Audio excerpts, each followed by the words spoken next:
चलिए शुरू करते हैं करंट अफेयर्स 2021 पार्ट 3। तो उम्मीद है कि आप लोग पार्ट 1 और पार्ट 2 देख चुके होंगे और उससे नोट्स बना चुके होंगे। अब इसी को हम लोग कंटिन्यू करेंगे आगे। तो सबसे पहली न्यूज़ देखते हैं क्या है। तो भाई ये है आपके अनिल सोनी, ठीक है। ये इनकी एक फोटोग्राफ है। तो अनिल सोनी क्या हुए हैं, ये इंडियन ओरिजिन के हैं। पहली बात तो क्वेश्चन, ठीक है। सबसे तो ये है क्या, इंडियन ओरिजिन के हैं आपके, ठीक है। इंडियन ओरिजिन के हैं। तो मैं कलर चेंज कर देता हूँ, क्लियर आएगा आप लोग को, ठीक है। इंडियन ओरिजिन के हैं। और हुआ ये है कि WHO ने, वर्ल्ड हेल्थ ऑर्गेनाइजेशन ने एक फाउंडेशन बनाई है, ठीक है। एक अलग से फाउंडेशन क्रिएट की है। उसका नाम जो मिल रहा है अभी, वो मिल रहा है WHO फाउंडेशन, ठीक है। उसका ये अनिल सोनी को क्या बनाया गया, नया CEO बनाया गया, ठीक है। चीफ एग्जीक्यूटिव ऑफिसर इनको अपॉइंट किया गया। अब ये जो नई फाउंडेशन WHO की बनी है, इसका फंक्शन क्या है। इसका फंक्शन ये है कि दुनिया भर में, पूरे वर्ल्ड में जहाँ जहाँ आपके ये मेडिकल चैलेंजेस हैं, ठीक है, मेडिकल चैलेंजेस है, उसको आइडेंटिफाई करना, और उसको आइडेंटिफाई करने के बाद उसके अकॉर्डिंग उस कंट्री को हेल्प करना, फाइनेंशियली, टेक्निकली, ठीक। अभी जो इसका WHO फाउंडेशन का जो हेडक्वार्टर रखा गया है, डिसाइड हुआ है, वो आपका रखा गया है जिनेवा स्विट्जरलैंड में, ठीक है। जिनेवा स्विट्जरलैंड में इसका रखा गया फाउंडेशन, ठीक। अच्छा, अब यहीं से थोड़ा सा हम लोग WHO के बारे में पढ़ लेते हैं, क्योंकि WHO इस साल और पिछले साल यानी कि 2020 और 2021 में भी, और मुझे लगता है 22 में भी काफ़ी याद किया जाएगा, due to the corona virus या कोविड, जो आप लोग आज हम लोग इस समय जो जिस पैंडेमिक से हम लोग गुजर रहे हैं। तो यहाँ पर अगर आप देखें तो यहाँ पर लिखा हुआ है core functions of the WHO, ठीक है। तो यहाँ से क्वेश्चन आ सकते हैं WHO कोर फंक्शंस क्या होते हैं। तो providing leadership on matters crucial to health and engaging in partnership, ठीक है। तो हेल्थ और उसके जो जो भी मैटर्स रिलेटेड है उसमें पार्टनरशिप देता है। देन रिसर्च जो होता है उसको प्रमोट करता है। देन नॉर्म्स एंड स्टैंडर्ड, यानी कि जो भी आपके पेंडेमिक है या जो भी आपकी कंट्री वाइज डिजीज़ है, क्या उसके नॉर्म्स एंड स्टैंडर्ड हो चाहिए उस डिजीज़ को रोकने के लिए, वो चीज़ ये प्रोवाइड करवाता है।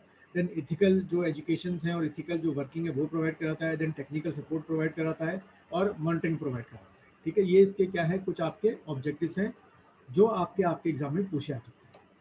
देन और देखें कि ये भी क्वेश्चन कई बार पूछ लेते हैं कि WHO में सबसे ज़्यादा जो बड़ा कंट्रीब्यूटर है वो कौन है। टॉप 5 पूछ सकते हैं आपसे।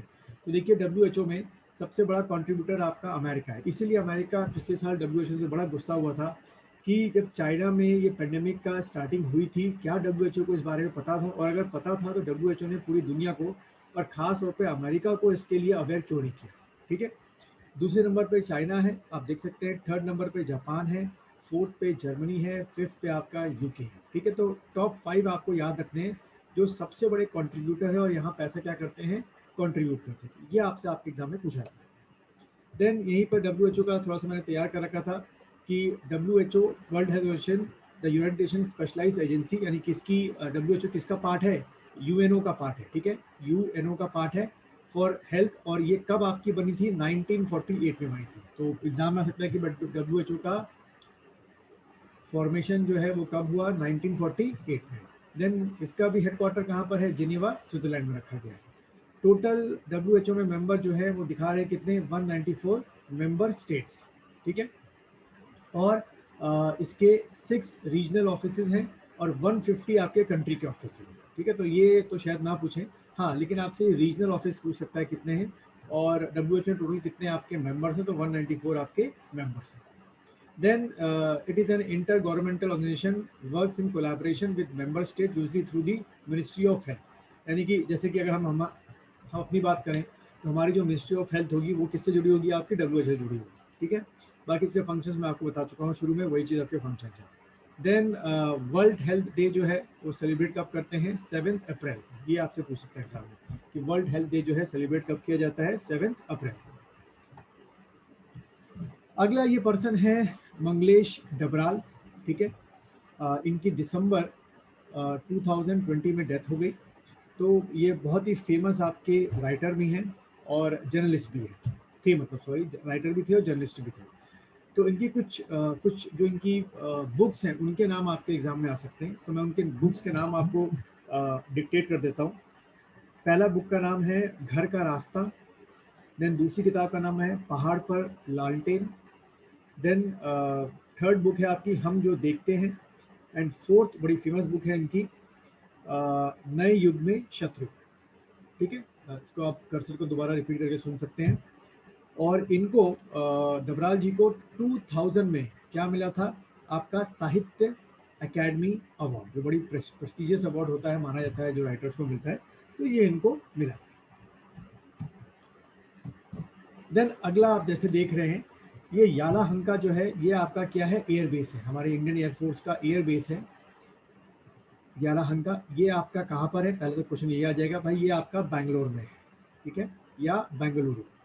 और यहाँ पर फेब में 2021 में आपका एरो इंडिया शो हुआ था, ठीक है, एरो इंडिया शो। और ये एरो इंडिया शो जो था वो 13th एरो इंडिया शो था, ठीक है, तो इसलिए थोड़ा सा मैंने दे दिया। आपसे तो पूछ सकते हैं कि भाई यालाहंका एयरबेस कहाँ पर है, तो आप टिक करके आएंगे बेंगलुरु। अगला बढ़ते हैं, नेक्स्ट स्लाइड लेते हैं, ठीक है। किलादी, अब ये क्या जगह है भाई, ये जो किलादी जगह है ये आपकी तमिलनाडु में है, ठीक है। पहला पॉइंट तो ये हो गया भाई, कहाँ पर है, तमिलनाडु, ठीक है। और ये क्यों न्यूज़ में रही, क्योंकि किलादी से जो आपके आर्कियोलॉजिस्ट हैं उन्होंने ये कुछ मूर्तियां जो हैं वो निकाली हैं वहाँ से खोद कर, और ये माना जा रहा है कि सबसे पुरानी है, ये अभी तक की जो सभ्यताएं मिली हैं उसमें शायद सबसे पुरानी है, वो ऐसा क्लेम कर रहे हैं। तो इस वजह से ये न्यूज़ में आ सकता है, ठीक है।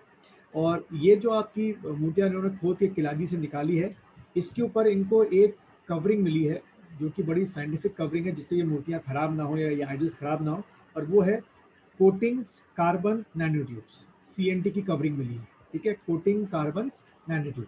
तो ये क्या प्रूव करता है कि इतने हजारों साल के पहले के लोग इतना ज़्यादा एडवांस थे क्या हमसे साइंस में, तो हो भी सकते हैं आपके, ठीक है। और ये एक्चुअल वहाँ की साइट का पिक्चर है जो अपलोड कर रखा है। तो आपसे अगर एग्जाम्पल पूछेंगे तो किलादी जगह पूछ लेंगे आपसे। उम्मीद है आपको ये समझ में आ गया होगा।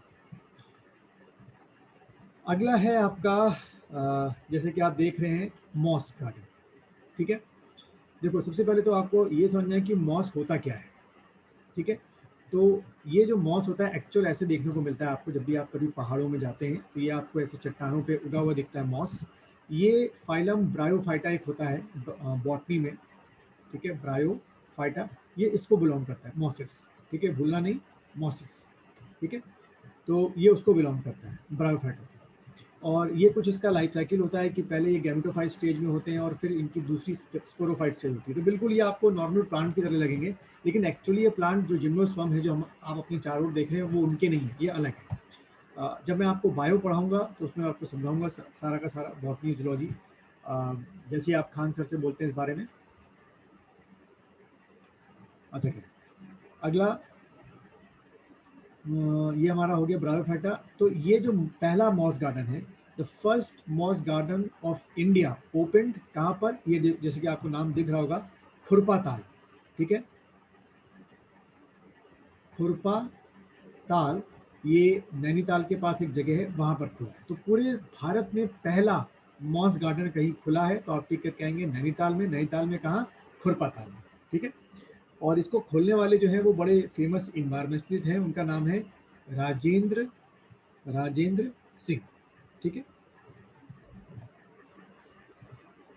चलिए अगला देखिए क्या है, ये भाई आपकी दुबई की फोटो है। अब ये मैंने क्यों दिखाई आपको, क्योंकि पहली बात तो ये समझिए कि दुबई किसके अंदर में आता है। दुबई एक इंडिपेंडेंट कंट्री भी है और it is a part of UAE, ठीक है, यूनाइटेड अरब अमीरात। अब बोलेंगे कि ये क्या चीज़ है भाई, देखो यूनाइटेड अरब अमीरात जो है वो 7 कंट्रीज का एक ग्रुप है, ठीक है, 7 कंट्रीज का एक ग्रुप है। और इसकी लोकेशन अगर देखें कहाँ पर है, तो आपको मैप के थ्रू दिखाता हूँ मैं। ये देखिए, ये रहा आपका यूनाइटेड अरब अमीरात, इस 7 कंट्रीज का एक समूह है। तो इसके अगर आप लोकेशन देखें इसके आसपास, यहाँ पे सऊदी अरेबिया है, इसके बगल में ओमान है, फिर ये ऊपर ईरान है, फिर ये आपका कतर है, ठीक है।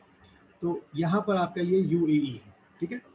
तो अब यहीं पे देख लेते हैं वो जो मैंने बोला आपको 7 कंट्रीज कौन कौन सी है। तो देखिए 7 कंट्रीज जो यूनाइटेड अरब अमीरात में आती है, आबू धाबी, दुबई, जहाँ पर जो मैं पढ़ा रहा हूँ को ये प्लांट लगा है, शारजा हो गया, उमकुल हो गया, फूजा हो गया, और रास अल खमसिन हो गया।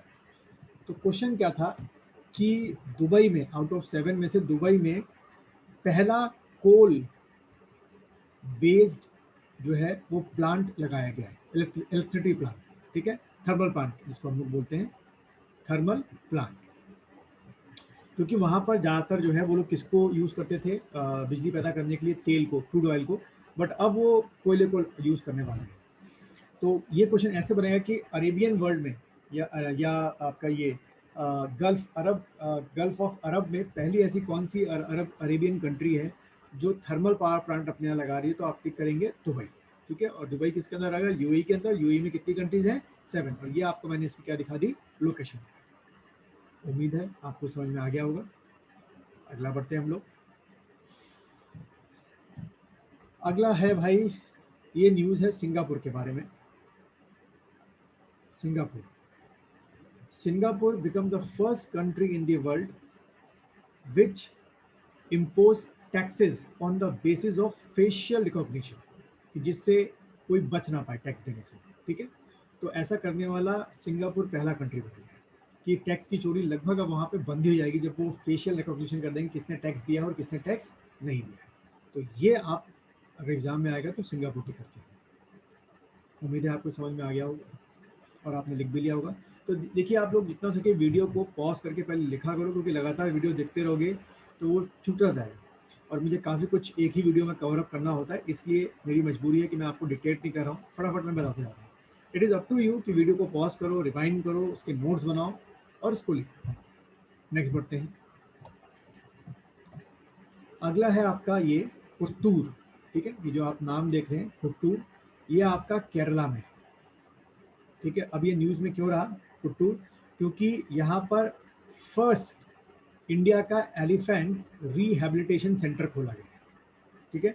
ऐसे हाथी जिनको शिकारियों से बचाया जाता है, या ऐसे हाथी जो बहुत बूढ़े हो चुके हैं, ऐसे हाथी जो कि जू से बाहर निकाले जाते हैं, उनको यहाँ पर पुत्तूर में रखा जाएगा, जो कि इंडिया का पहला फर्स्ट रिहैबिलिटेशन सेंटर है।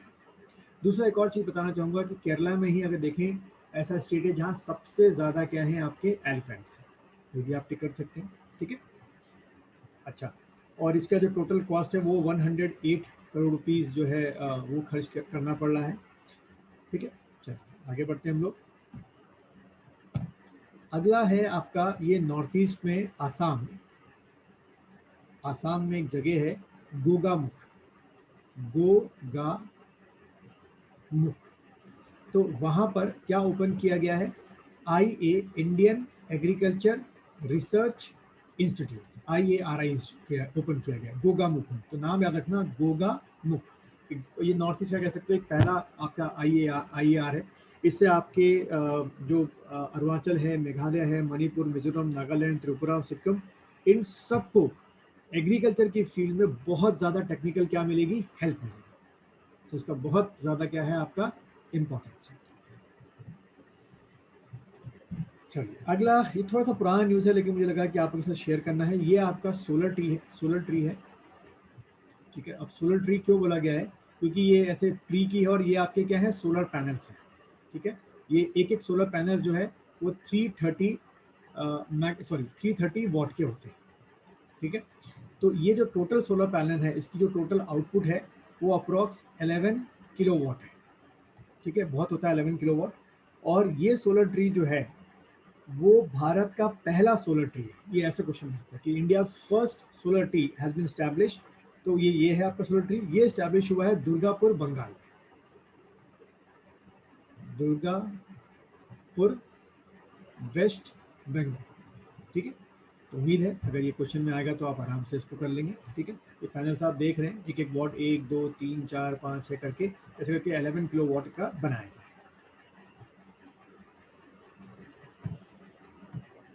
अगला ये और लास्ट क्वेश्चन है इस सीरीज का, वो है ये आपकी है डॉक्टर कैरोलिना, ठीक है, डॉक्टर कैरोलिना। इनको क्या मिला है, रामानुज प्राइज 2020। यहाँ पर आपको बताना चाहूँगा कि रामानुज जो प्राइज़ होता है उसको मैथ्स का नोबेल प्राइज़ कहते हैं, और ये इनको मिला है। ये आपकी ब्राज़ील की प्रोफेसर हैं, ब्राज़ील में कॉलेज है वहाँ पे प्रोफेसर हैं। और ये ऐसा पहली बार हुआ है कि किसी नॉन इंडियन वुमेन को ये प्राइज़ मिला है। मैं फिर से रिपीट कर रहा हूँ, नॉन इंडियन वुमेन को प्राइज़ मिला है, डॉक्टर कैरोलिना को रामानुज प्राइज़, किसके लिए, मैथ्स के लिए, जो कि मैथ्स का नोबेल प्राइज़ को कहा जाता है, ठीक है। उम्मीद है आपको ये सीरीज़ अच्छी लग रही होगी, और इसके बारे में जो भी आपके कमेंट्स हैं आप भेज सकते हैं।